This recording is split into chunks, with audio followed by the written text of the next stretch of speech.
ears. Yep. Oh. Yeah. Still. So first thing, before you get into doing details in ears, you want to make sure they're in the right spot. You don't want this ear on this side farther back than that ear on that side, which probably, because I haven't checked it since I first did, and I've been moving things around, so there might be some differences.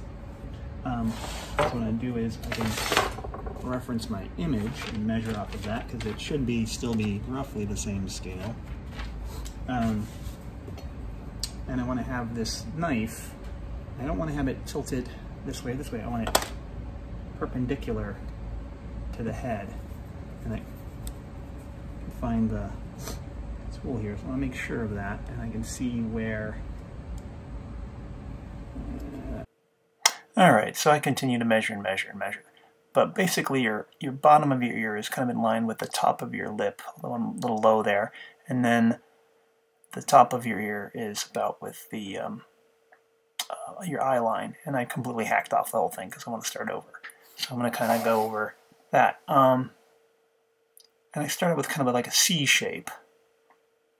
But you want to look at your ear. You know, I do this from my ear. You want to look, a lot of ears are very similar, but they are different. People have different types of lobes.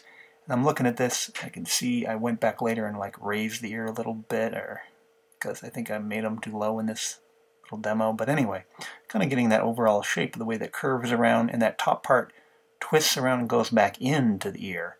Kind of those little ideas of folds. And you can kind of simplify this, you know, at that very little tiny detail, but this idea of the extra little wrinkle inside your ear kind of helps, and then it's going to stick out a little bit too in the back of the ear. So look at it from the front and the sides. And you can also, you know, use a mirror looking at it when you're copying one side to the other side. And then just destroy the whole thing, Joe. Anyway. It's not a bad thing to go back, like if you see you've done something wrong, go back and change it. Because otherwise you're just stuck with it wrong. I want to raise the ear a little bit more there. Anyway, so keep working at it. And once you get one sort of on there, and you know that they're both kind of lined up pretty much from one side to the other, measuring off it. You look at it from above too. Look down, you can kind of see it lined up, and look at it from above and see where how they're lining up. You know, take your time and get it positioned right before getting too invested in little kind of detail stuff. But, you know, always remember that you can always go back and change it. You made it this far, and you can change it and make it different. And change whatever you need to make. Anyway.